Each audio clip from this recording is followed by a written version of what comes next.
In this tutorial, I'll show you how to limit form responses in Jotform so your form automatically stops accepting submissions after reaching a set limit.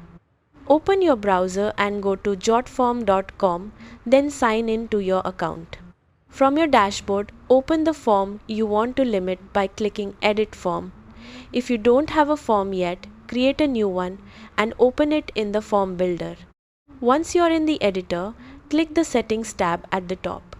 In the left menu, select Form Status.